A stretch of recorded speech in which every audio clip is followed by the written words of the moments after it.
Rebound taken by Iguodala. Iguodala to Curry, back to Iguodala, up for the layup. Oh, blocked by James. LeBron James with the rejection. Cleveland, this is for you. Come here to cleanse your soul. Yeah, 4-4 and go. That other getting old. We got Sam Ryan time. This is a sports octagon. Sports for forever and beyond. Spending with Sam Ryan time. From the puck to the glove to the pigskins high. Share all of your thoughts, just let it ride. Down the baseline in the bleachers, or you wanna get denied. Yeah, share all of your thoughts, just let it ride. 4-4 and go. Come here to cleanse your soul. Yeah, it's 4-4 and go. Come here to cleanse your soul. The Browns Super Bowl contenders. Hey, listen, when we start talking about what wins Super Bowl, we talk about talent. The Browns, they have the talent. They have it.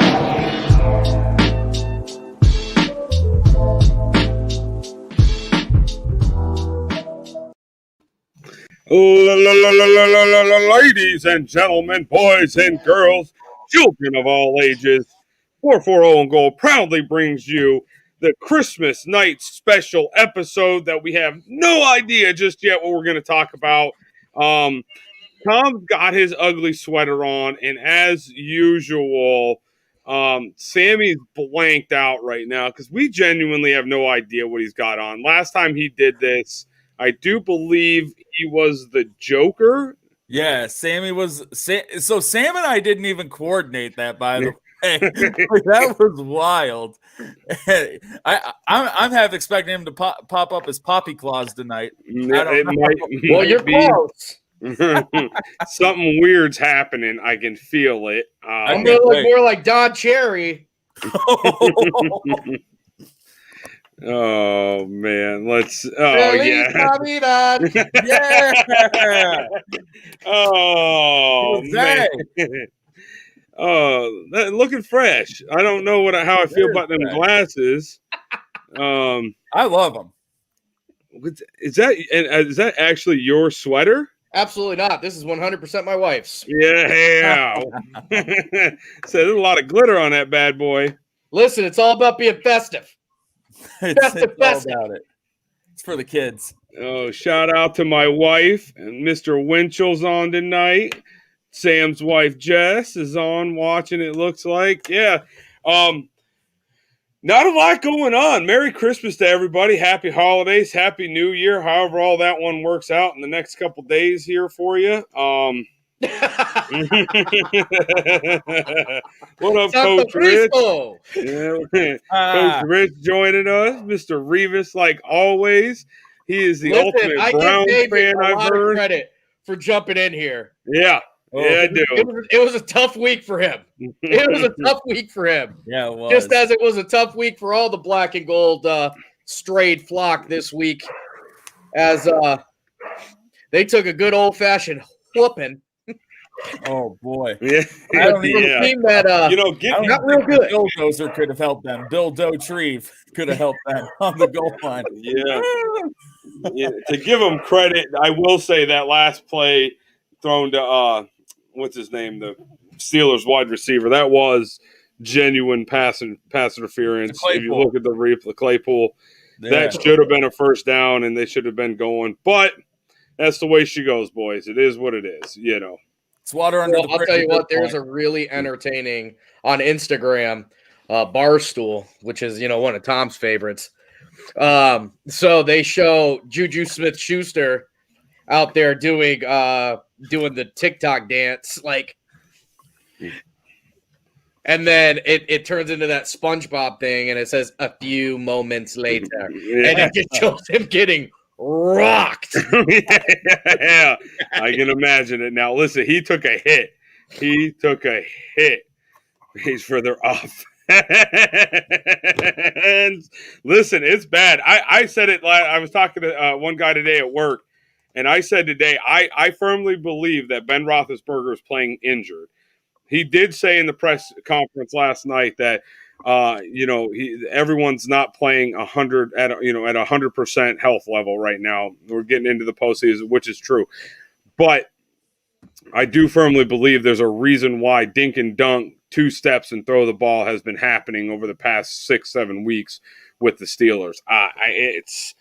Something's up. It really is. They got a tough game coming up against Indy here, and they've left the door wide open for the Cleveland Browns to take shape to win this division.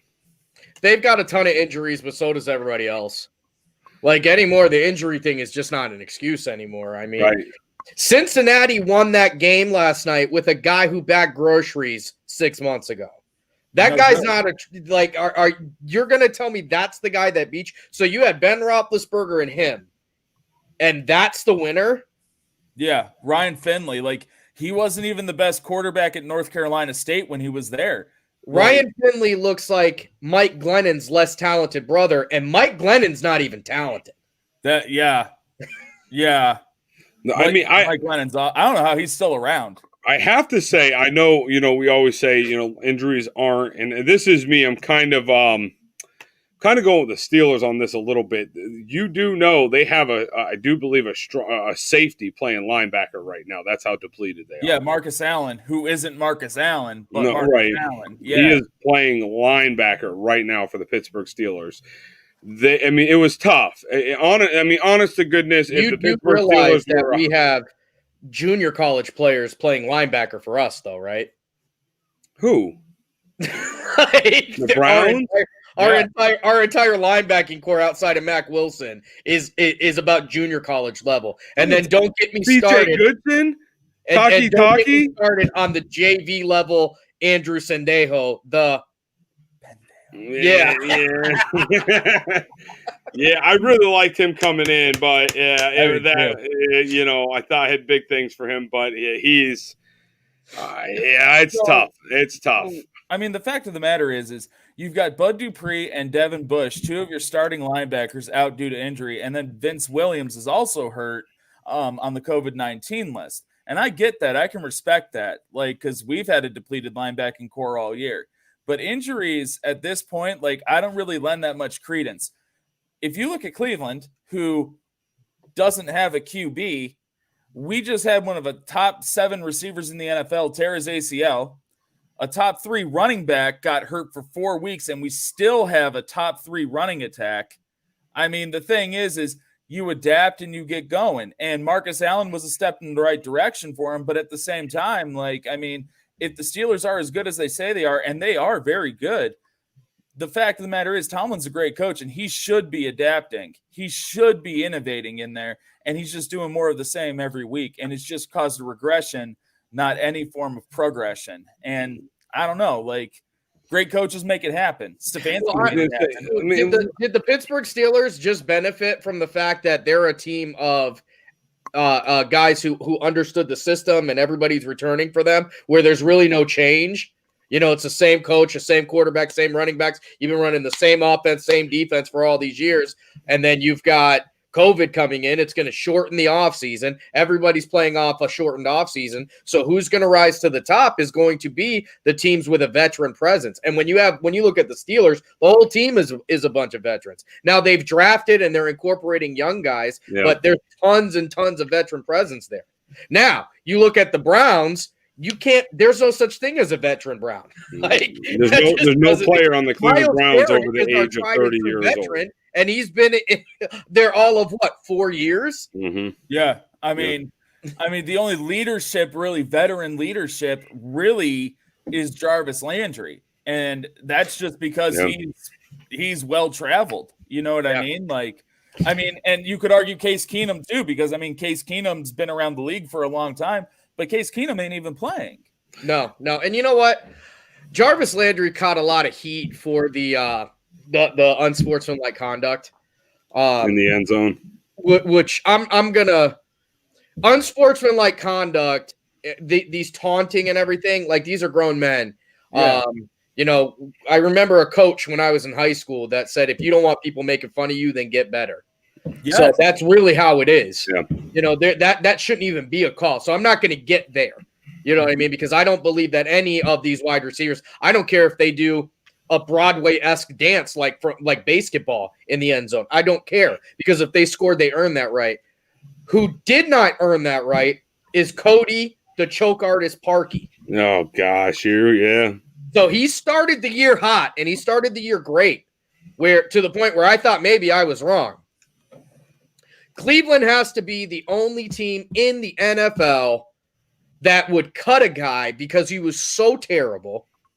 Watch that guy go to another Midwest city and wreck their playoff dreams and decide, yeah, you're probably good enough to come here. Yeah. Right. Yeah. Cleveland's also the only city that would cut a player. They go to Arizona, and now they're one of the best kickers in football in Zane Gonzalez. Yeah, but you know what? Zane Gonzalez did really, really suck when he was here. Terrible. Yeah. I mean, it was his obsessive compulsive disorder. I read a whole article about it, how the Browns coaches didn't let him do something and he would mess up. And now in Arizona, Cliff Kingsbury's just like, hey man, do whatever you got to do. And it is what it is. And now that's doing great. I'll be honest, Freddie. Zane Gonzalez has been pretty good out there, to the point I thought, honestly, I was waiting to see Austin Seibert go somewhere and just kick it like a mule this year, because that does happen to Cleveland quite a bit. Yeah. And your wife brings up a good point, Sam. Phil Dawson was the GOAT. Is the GOAT. Amazing. Active GOAT. I would take him to kick right now. Yeah, he probably still could. He could. Now, one thing in that chat box on our right-hand side, but everyone's speaking out there, they said the Steelers didn't have a run game. So, one, I got to say something. The Steelers, okay, let me go this route. First and second quarter, we had a fumble, or Ben Roethlisberger had a fumble. Mm-hmm. Juju Smith-Schuster had a fumble. Roethlisberger threw an interception, okay? Mm-hmm. The biggest the Steelers put up 85 yards rushing in 4 quarters, which I know is nothing to write home about. But they kept passing the ball. They actually had a run game going last night. I was really surprised Tomlin went away from that. Ben Roethlisberger, he was not playing well enough to continue with the pass game. They should have put it in the running back's hands, but the problem is they were playing from behind. But they had plenty of time, even at halftime, going through. So okay, I will counter your question with a question. Who has not had a good running game? You know what? There's only one team that has not had a good running game against the Cleveland Browns this year.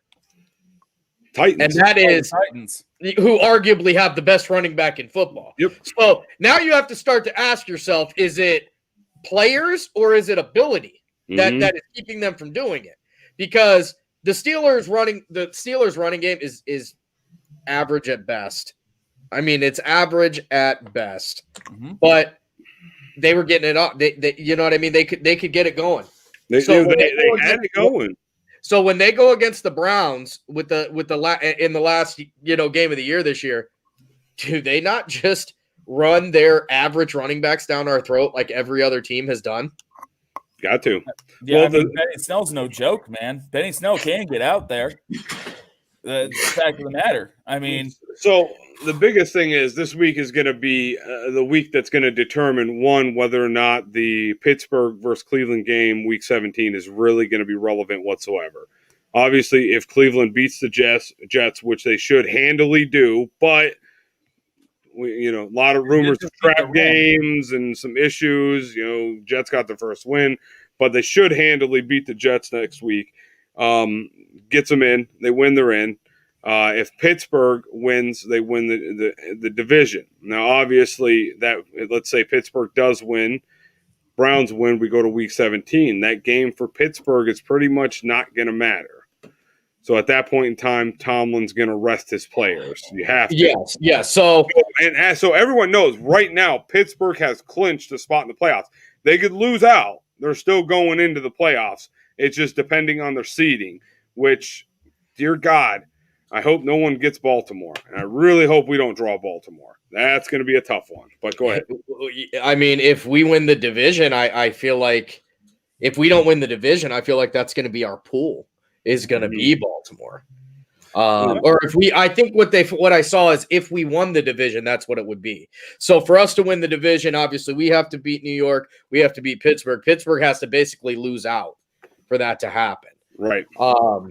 But I think if Pittsburgh loses out, got a good thing here. So if Pittsburgh wins next week, they lock it up because even if we beat them in week 17, they hold the tiebreaker because they actually beat Baltimore. Mm-hmm. Right. Yeah. So if they win, the Pittsburgh has to lose the next two for us to have a shot at right. the So if Pittsburgh wins next week, but it's kind of a catch-22, and I'll show you guys why here in a moment. So let me go ahead. While you're loading that up, Ryan, the only team that scares me if we actually go in and win the division, Colts don't scare me. The only team that scares me is the Dolphins. What? The Dolphins scare me. No. Tua Tagovailoa is multi-threat, and there's really no game film on him. You see what happens when a quarterback doesn't really have game film on him.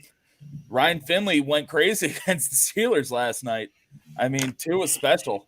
Yeah, I mean, what happened to Lamar Jackson last year when he was a dual threat and got in the playoffs and the Chargers decided to decapitate him? It ain't gonna. I mean, it's just, you know what I mean? Like, I understand what you're saying. Like, the dual threat is actually the worst. It's the Browns' worst nightmare. It's most of the league's worst nightmare. But I don't believe in Tua for a second. I don't believe in him. I don't believe in Kyler Murray either. I just don't. Now, Lamar Jackson is the real deal. Okay, Lamar Jackson is Coke, and Kyler Murray is great value cola. And Tua is Shasta. Shasta ain't bad, man. Shasta ain't bad. All right, so what I have up on the board right now here, this is called the playoff machine. I don't know. Have you guys seen this yet? No, I haven't. All right. Cool, yeah, so this is kind of a cool thing that shows so obviously this is week 15, that's done. So week 16 coming up. The games that matter the most are this one. Can you guys see my mouse or no? Yep. Yeah. Yes, you can. All right, so let's assume Cleveland wins, and then we're going to go. The rest of the games really don't matter too much, but let's say Indy wins, okay? So you'll see. Did you see that change? Let me check. Yeah. Okay, let me take this off here. Now, Ryan, what happens if the Raiders win? So the Raiders, where are they at? Why can't I find right next to them? Right there with Miami, right. So Miami's the 7th seed. This is where it gets interesting right now if the Raiders pull off the upset. Baltimore's in. Baltimore cannot pave their own way to the playoffs. Baltimore needs to win plus get help, all right? Yeah, I mean, Baltimore's in Cleveland's setting, what was it, 3 years ago? Yep. When we were begging other teams to win for us. Yep. So Baltimore gets in with an Oakland loss or Oakland win. But if Miami comes out, they're back to the 7th seed just getting in. But let's say Pittsburgh does somehow beat Indy. That changes everything on the seeding side of it. That puts them in number 2 seed, but everyone stays the same. The biggest matchup winner. So even if the Browns lose, let's see, the Browns are still in next week, even if they lose. I don't want no part of Buffalo. None. Zero. Zilch. Right. Buffalo is for real. Mm-hmm. Josh Allen is for real. Like, I don't want any part of them. Honestly, our ideal matchup is Tennessee. Mm-hmm. Yeah, Tennessee or Indy. I don't want any division opponent because, I mean, I'll just be honest with you. I don't know that we can beat them. I don't know that we can beat Baltimore. And in a playoff setting, I don't know that we can beat Pittsburgh. I don't care that they just lost to Cincinnati. They could have lost to Prairie View A&M, and I still wouldn't feel good about it. So, you're 100% right. I do believe the Browns have like an 8-point spread or 10-point spread against the Jets coming up. So we're going to assume that win. And I do really believe Indy's going to take it to Pittsburgh unless Pittsburgh gets something together this week coming here. So I really think going into week 16, that's what we're going to see. The Browns at the 5th seed. Now this is kind of where it gets interesting because that's when this matchup happens in week 17, right? Yeah. So week 17 happens. This is where if the Browns win, They jump to the 3rd seed. Pittsburgh drops down to the 5th seed, and we have Tennessee, but we also win the division at that point in time. All right, which I just don't see happening. Right. But there's a lot of scenarios, but Pittsburgh's got to lose out and Cleveland's got to win out. So let me see. Indy should beat Jacksonville. Well, I'm just going to ask you guys this real quick. Do you remember what happened the last time the Browns were in the playoffs? That nightmare situation? Yep. We drew Pittsburgh, didn't we? Yep, and got the doors blown off. Yep. And that's what I worry about here, is that Pittsburgh takes the last 3 weeks to lick their wounds and get healthy, and we go in there cocky as ever, and Baker Mayfield's out there doing the stupid drums again, and, Odell Beckham's out there on crutches doing the nay-nay, and Jarvis is making fun of people before he even scores. Meanwhile, Pittsburgh comes out, and then they drop 35 bombs on us in the first half, and we go into halftime, and Stefanski's whole halftime speech is him in a blue suit holding a beer saying, boy, that escalated quickly. Yep. Now, Ramon Rivera puts up an interesting point. I'm sorry, we need games like Buffalo because that's the only way to know if we are going to be good. I don't necessarily agree with that right now. If you go to the 2007-2008 NFL playoffs with the New York Giants, the Giants ended up winning the Super Bowl that year. The Giants were pretty much like the Browns is constructed right now, and they drew Tampa Bay in the first round, and they beat Tampa Bay. They needed that confidence game to be like, okay, we do belong, and then they came along and they started to win. So I feel even if we didn't draw a team like Buffalo, if we drew a team like Indianapolis or Tennessee and we beat them, I think that's more favorable because then it propels us a little bit more. You know what I mean? Buffalo is the best team in the AFC right now. Okay? You're better than the Chiefs. I think that they are better than the Chiefs. I think that they have the best chance of beating the Chiefs. Yeah, right now, I would say, yeah. Right now, where their teams are right now. I'm not saying they're the best team, but right now, the way that teams are playing, Buffalo is the best. I don't want to meet that right now. I'm okay with sliding by on a team that is easier to get the confidence up, to get a cup, to get that, to get that experience under you. Correct. Because 100%. I'm telling you, whoever meets Buffalo in the first round is going to get the doors blown off of them. Josh Allen is for real. Allen is for real. And I believe Tre'Davious White will be back at that point. And I think, correct me if I'm wrong, but the Bills have been balling out even on defense without Tre'Davious White, who's arguably one of the best corners in the NFL. Yes. And they'll have him back. And God, if you have Tre'Davious White back in the first round, good luck passing to that side of the field. Now, one of the things you keep seeing on a national level is everybody keeps saying that the Browns are best equipped to beat the Chiefs. I don't really see that. Well, I don't really see that. The reason is the Chiefs have one of the worst running defenses in the league. I think they're ranked 28th or something like that. They can't stop the run worth anything in the world. That's why they're saying that. Correct. Well, yeah, and I get that, but the problem is we've got corners that can't stay on the field. We've got a defensive line that does great, and a linebacking core that offers absolutely no support. None. Patty Mahomes is picking apart good defenses. Yeah.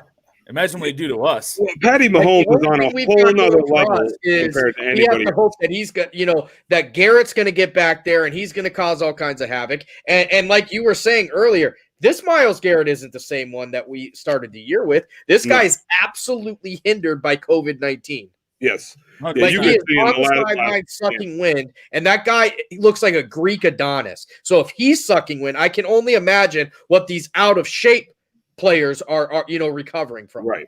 Right. Yeah. I mean, it's so on paper it does look. I mean, we have one of the best. We're putting up more points, or I think we're like the top 5 in points per game that we're putting up as an offense.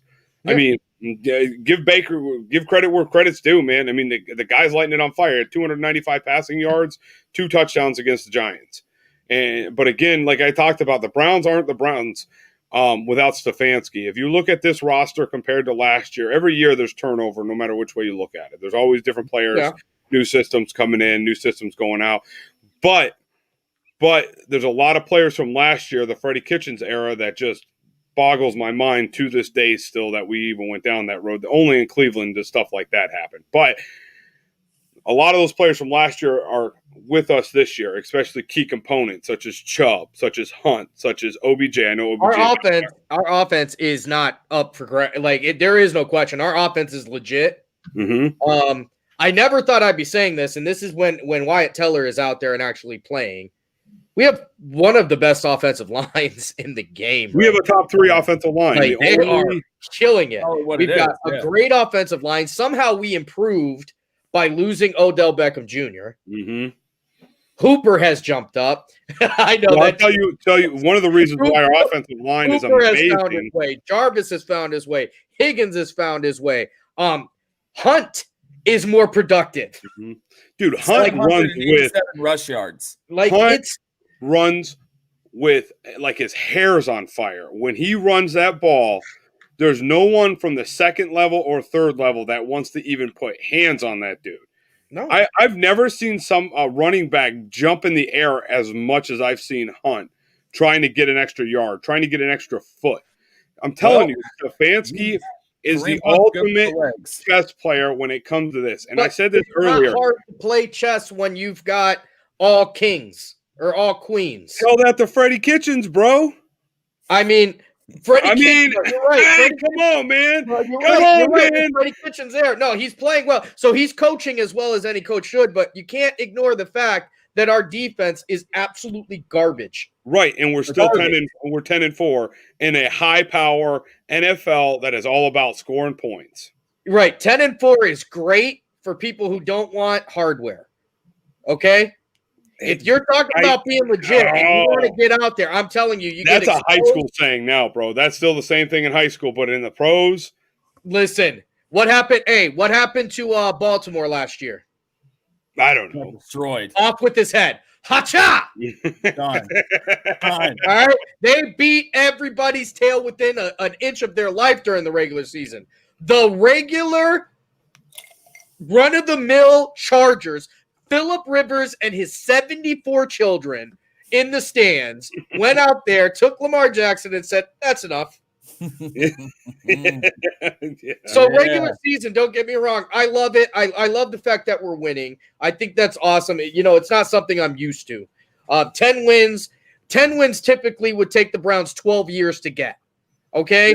Yes. Like, that's just where we were. But probably closer to 4. This defense is setting us up for an ultimate heartbreak. We thought heartbreak was being on Monday Night Football and getting a field goal blocked and returned for a touchdown to lose. Yeah. That is nothing compared to being in the playoffs and getting your face ripped off. All right, I'm going to go down this rabbit hole. All right, so last year, hype show, 12-4, 13-3. We're gonna win. I mean, 92-3 the fan, Super Bowl, Super Browns, daily, end the season 6-10.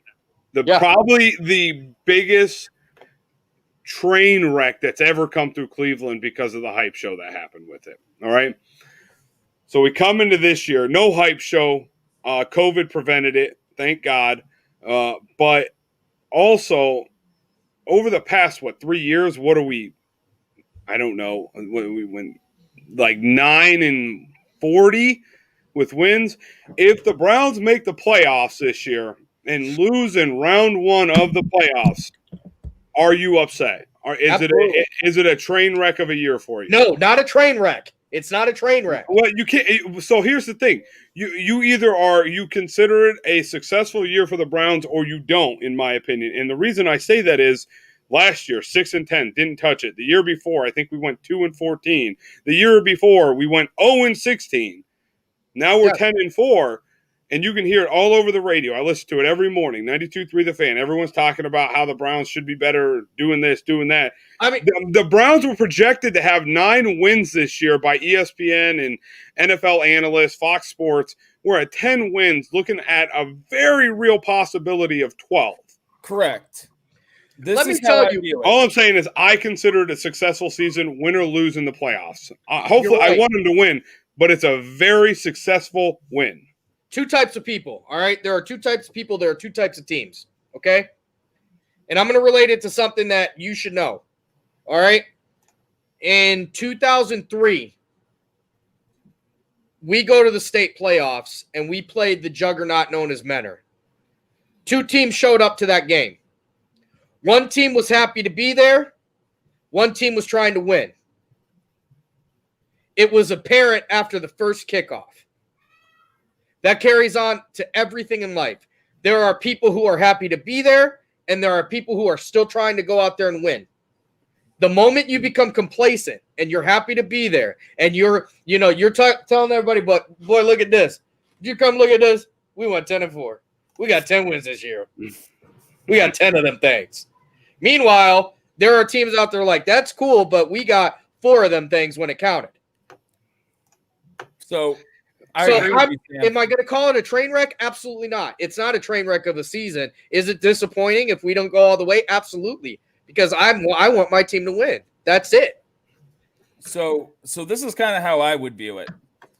You guys remember 2009, 2010 when the Cleveland Cavaliers went 61-21? They were the number 1 seed, franchise record for wins. LeBron wins his second MVP. You know, him and Delonte, before Delonte was shacking up with Gloria, they were like they were doing like the pictures, and Z was like doing like the thing like that, and that was all cool. That was dope. Like, we had swag. That was cool. And then we went to the conference semifinals, and Kevin Garnett and Ray Allen and Paul Pierce were like, nah, bro, and just kicked it in. That's cool that we did all that, but I mean, it's a sour taste in your mouth because we did, like, what did we really do? Yeah, we won 61 games, but it didn't matter. So the thing is will I be happy if we go to the playoffs? 100%. But Sam, it's just like you said, like, you got to want to keep going. And it can't just be like, oh, we're happy to be here. You know what I mean? Well, no, like, that's the same mentality. That's the same mentality when we lost to Baltimore 42-45 or 47 or whatever it ended up being. Yeah. That's the same attitude that was like, boy, we played a heck of a game. No. But it doesn't matter. I think you're misconstruing my question. All I'm saying is the Browns have sucked for 2 decades. Yes. We've had 2 successful years in 2002, one in 2007, where we finally made the wild card and got the doors blown off of us by Pittsburgh, like we were talking about. Wasn't Kelly Holcomb our quarterback? It don't matter. There's a laundry list of them. It could have been any one of them. Yeah, I think it was DA because that's when we had. I'm talking 2002. I'm talking 2002. No, I think Couch was still there. Oh, boy. 02 was Couch. But all I'm saying is 20 years of misery. I'm going to take a 10-4 winning record as a successful step for the Cleveland Browns organization. Step in the right direction for sure. Right. Will it be successful losing first round of the playoffs? No. But am I going to be mad if they lose? Nope. Sure am not. Because I'll tell you what, all they can do is go up from here. That's it. I mean, they have. Listen, that's not true. That's not true. Why is it not true? I will point again to the trash pigeons from Baltimore, who I guarantee you their fan base was saying after the Chargers came in and smacked them in the mouth like they said a dirty word at the dinner table. They went back home and said, you know what? All we can do is go up from here. Here they are this year begging to get back in the playoffs. But so it's not always like that. So I know what you're saying. It's like, listen, we have sucked for so long that I'm fine. I'm glad that we're finally, I guess, relevant, a decent team. I get that, and I understand that. I can't be like that because I'm sick of that Cleveland mentality. I'm sick of. It's not a mentality. The mentality is a losing mentality. Right. The mentality in Cleveland is like, well, as long as we're not the worst, okay. Yeah. Like 100%. We dealt with that. We've been the Cavaliers. Like Cavaliers go to the finals, get our doors blown off there, and we're like, at least we went to the finals. Yeah, you're a loser. You're a loser, is what you are. We won one, and we got over the hump, and that was fantastic. And we won't see it again for another 90 years. My problem is with the Browns, you can't just ignore stuff. Like the offense is finally working. You can't just ignore the defense. Oh, You can't have two first and I believe Greedy was a second round corners that you've Greedy invested was a first rounder, dude. Greedy was first as well. And then Yeah. You can't have two was first second, I rounders think. at corner that you've invested all this time and effort and energy into, and we're just going to sit back on the fact that they're playing about 4 games total combined. It's time to look at that defense and put it together. Right. No, and I believe You know what I mean? Stefanski is. I don't think Stefanski is. It's all stuff he's taken into. It's all taken into consideration with Stefanski. But I still think. I mean, the Browns aren't the Browns right now without Stefanski. I agree. That's just what Oh, it they is. aren't 100%. Yeah. You could have put any other coach there. Finally, I wanted to say Dorsey, but Haslam, I think finally hit the nail on the head with the hammer. You know, he missed quite a few times over the past Still pissed decade. over But, Dorsey. huh? Oh, yeah, I'm so upset about John Dorsey. Yeah, I love Dorsey. Yeah, and I think everyone else did too. But I think it was just a parting of the way. You know, he didn't want to come in with a new regime, coming in with different mindset. But it's going to be interesting. It is. This but I week really is going think to be that's it. interesting because we always drop one that we shouldn't. Yeah. I'm terrified of New York. I'm terrified of them.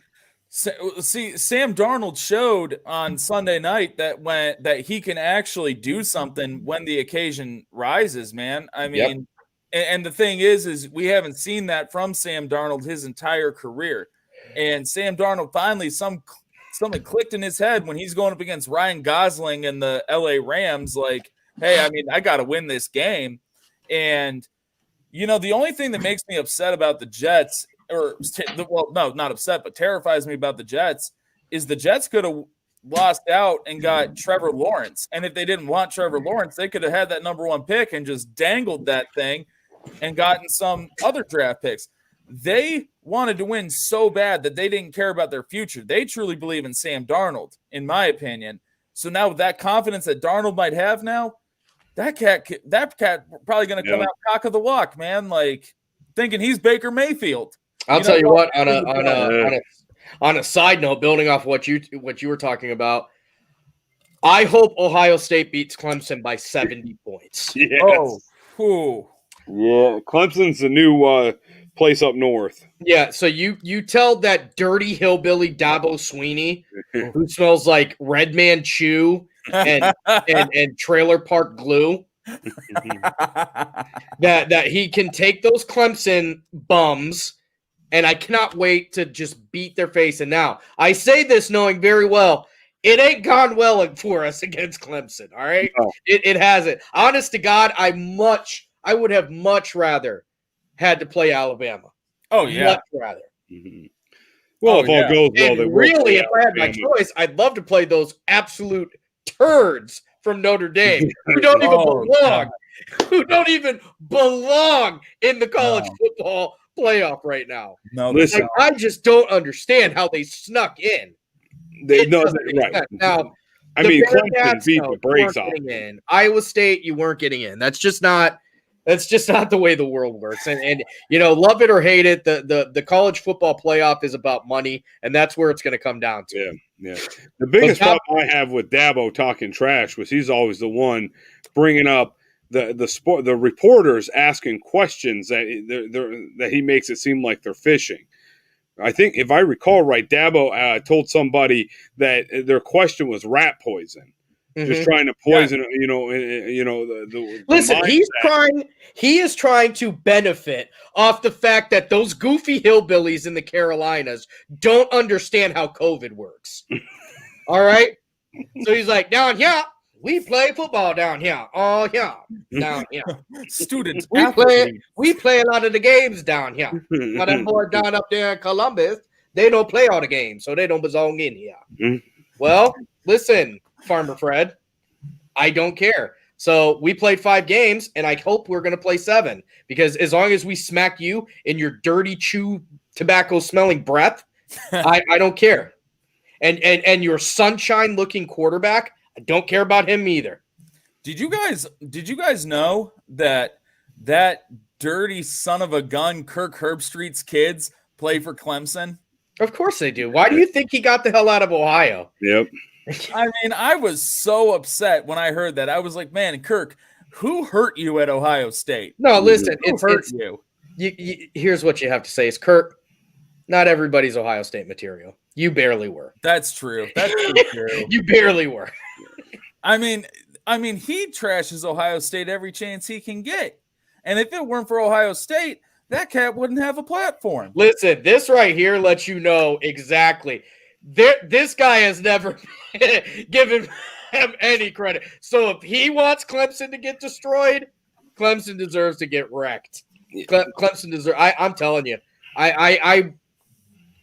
this playoff year, and of course, you know it's going to be funky anyway because of COVID and everything like that. But yeah, it's going to be wild. What happens if on December 31st, 22 guys from Ohio State test positive for COVID again? Well, I mean, what do you do? It's funny you say that because Ohio State is under a little bit more fire because what is a Buckeye if it's not roasted? So we're used to the heat. So they are under a little bit of fire right now because the Big Ten originally had a rule that it was 21 days from your positive test that before the players could play again. Mm-hmm.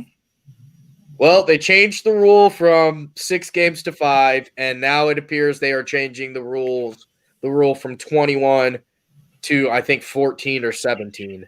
God bless and, yeah, I mean, people are just so upset about this. And I get it. I get it. I understand. It's not super safe that way, but I don't care.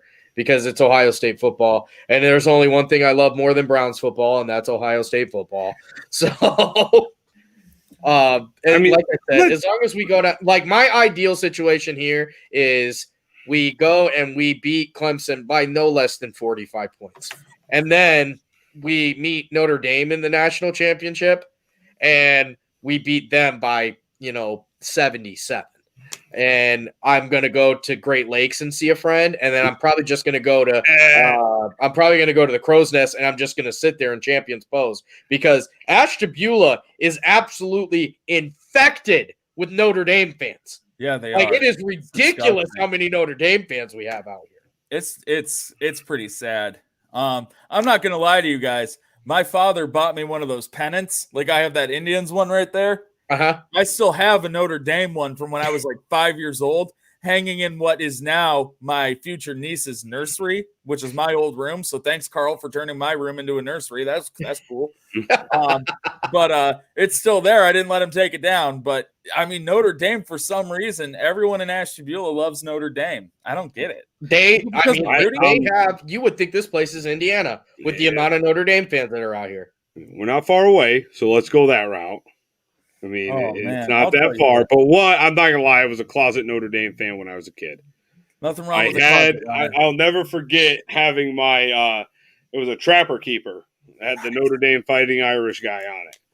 I did like Notre Dame. It was interesting. Listen, I swear to God, the only reason people like Notre Dame is because they're the only ones they could watch on TV.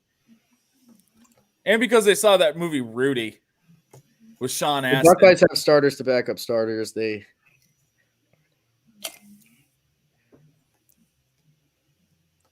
Oh, and by the way, that's exactly it. That is exactly it. And you know what, Ramon? I'll talk about that. I think of all the shortcomings from the Khakis up there, that's his biggest one. Because when he went there, he was supposed to be a recruiting giant. Mm-hmm.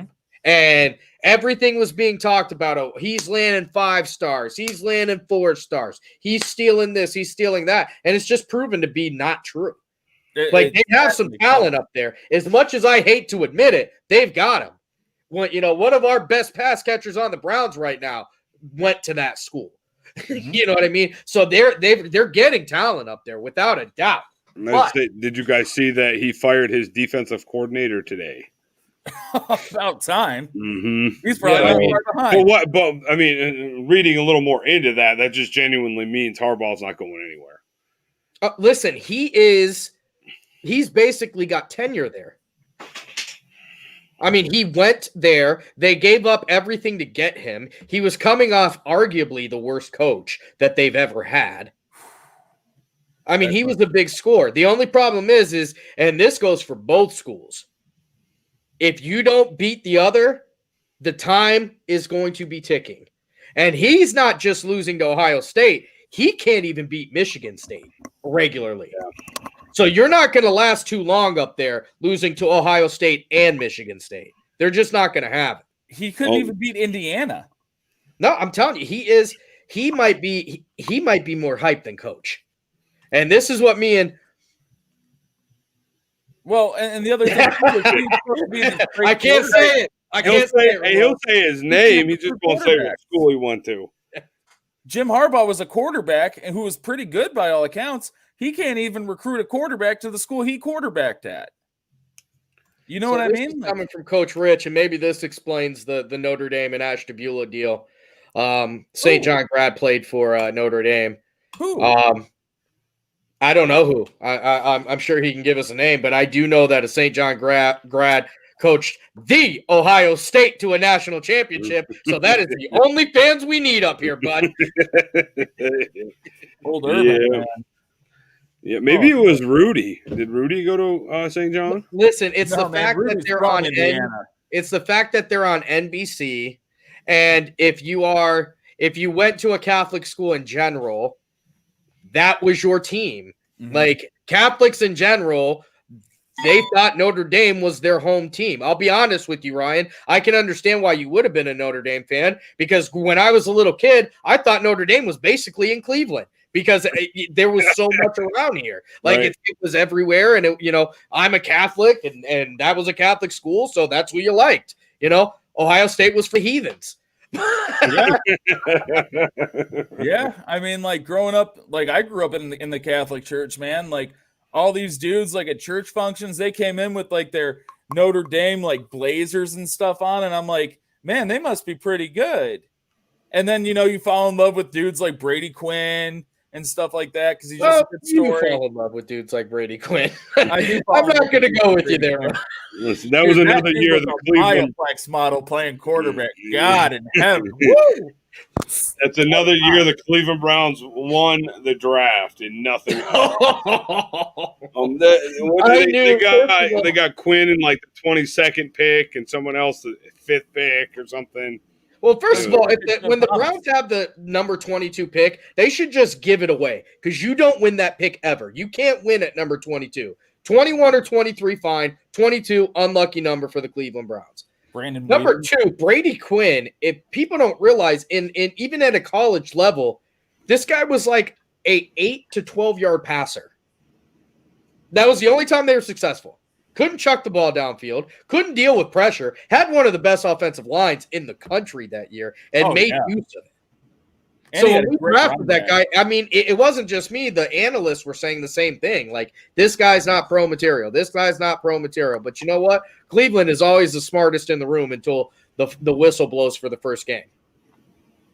I'll tell you what. They can draft offensive linemen, though, man. Cleveland ain't no slouch to drafting an offensive lineman. And that actually brings me to my question. So you guys and all the guys here at 441 Gold know I love OBJ. I love me that dude. I love him. I do. But, I mean, the fact of the matter is you've got Nick Chubb coming up, Medical Ward coming up. You've got Jedrick Wills in a few years coming up. I mean, $15 million a year to pay a dude that catches 1,000 receiving yards even. I can't see it. And we got to shore up a defense. You guys think that this is the year that we just throw him out? All right. I think this offseason, whether we win, lose, or draw, because of his negative impact on Baker and the offense altogether, you have no choice to get rid of him, but to get rid of him. Now, what sucks is we're not going to get anything for him. Nothing. He has no value. He has none. He has none. I don't know about that. None. Zero. He barely had value when we got him. It's 2 straight injury years. You know what I mean? Like 2 years of injuries straight with limited production. So it's not like trading for OBJ 2 years ago when he was kind of getting healthy, quote unquote, and still had that aura about him. Now you kind of see who he really is. So I agree with you, Sam. Like, yeah, there's no value there. I mean, you'll get a 5th round pick at best for him right now. OBJ has made a career, and his agent deserves to be in the Agent Hall of Fame because OBJ has made a career off really some above average play in New York, but everybody considers him a superstar because of 2 games versus Dallas. Yeah. Okay. Yeah, that one. Everybody points to one-handed catches and stuff like this. And you know what's cool? You know what's cooler than this? Winning. Oh yeah, for sure, all day. And he hasn't. He didn't do it there. He can't do it here. And now he's quoted as saying like, "I didn't hate it in New York. I just wanted to win." Did you though? Mm-hmm. Did you? Yeah, really. Because you certainly didn't act like it. Like the fact of the matter is I wouldn't at this point be opposed to like trading him and then drafting like a receiver in like the 3rd round, like a Donovan Peoples-Jones type receiver, and just keep developing the dudes that we have. Like, I would trade him away for like a 5th, 6th, and 7th round pick and get you some fresh leg linebackers, baby. Yep. yeah, Bingo. that's Right there. Hope one pops up that it's kind of a little bit of a diamond in the rough, Yep. and you get somebody that's going to be a stud in that linebacking core. Or even like San Francisco, they have no receivers, but they have a lot on defense. If San Francisco wants OBJ as bad as they say they have the past 2 years, dangle OBJ and try to get one of their starting linebackers, man, like D Ford. He's pretty good. You know what?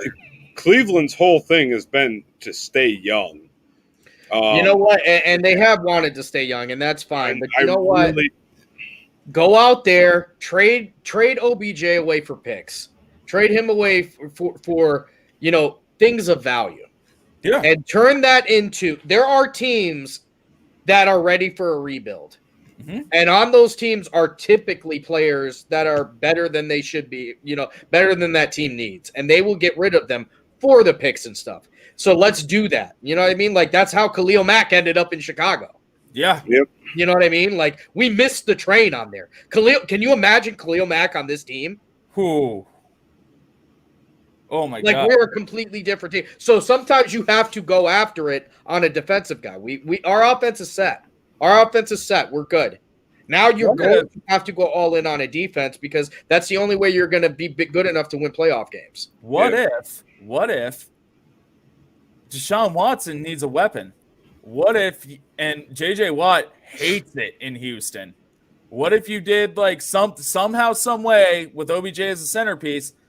I know he ain't young, but bring JJ Watt out to Cleveland and have him wreck offensive lines with Myles Garrett. You know where JJ Watt's going to end up?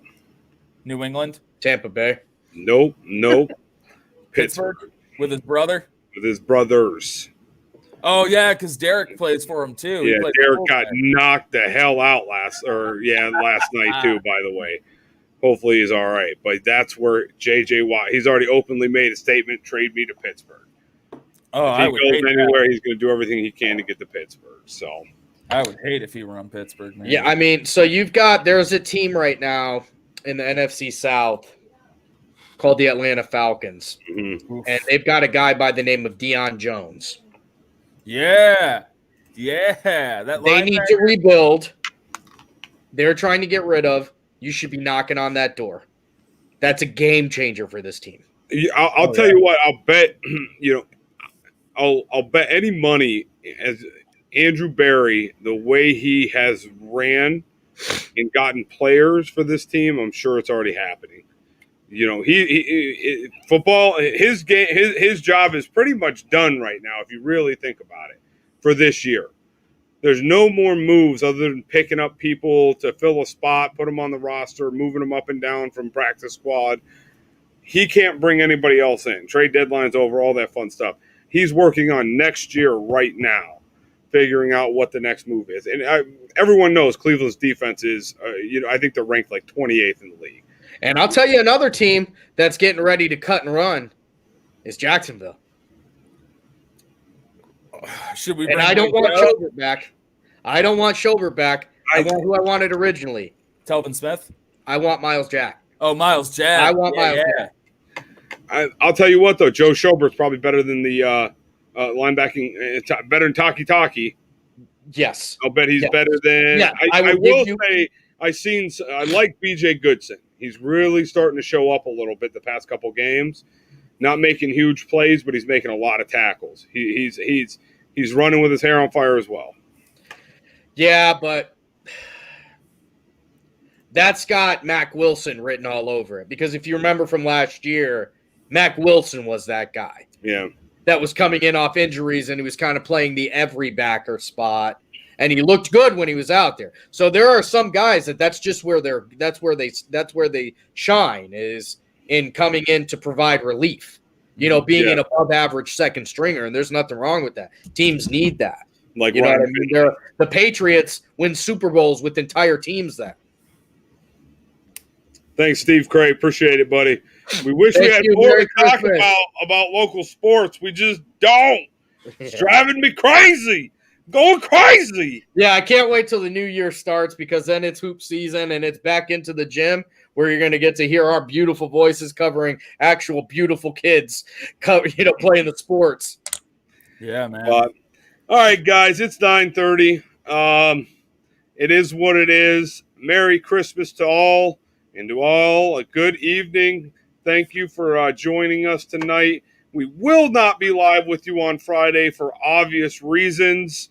Family, friends are a little bit more important right now than the show.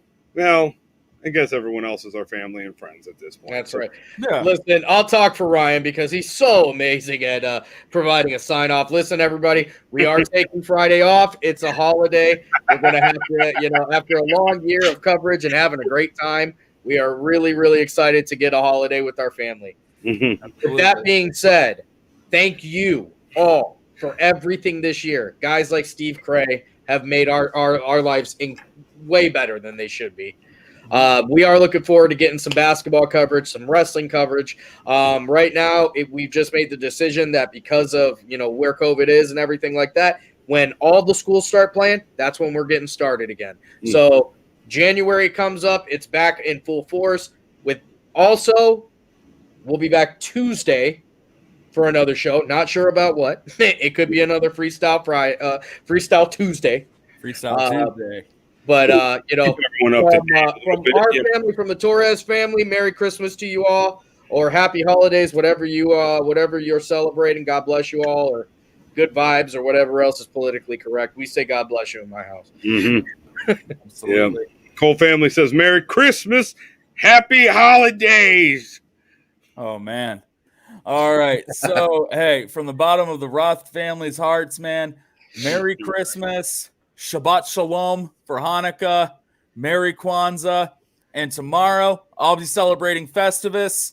So, Merry Festivus for the rest of us.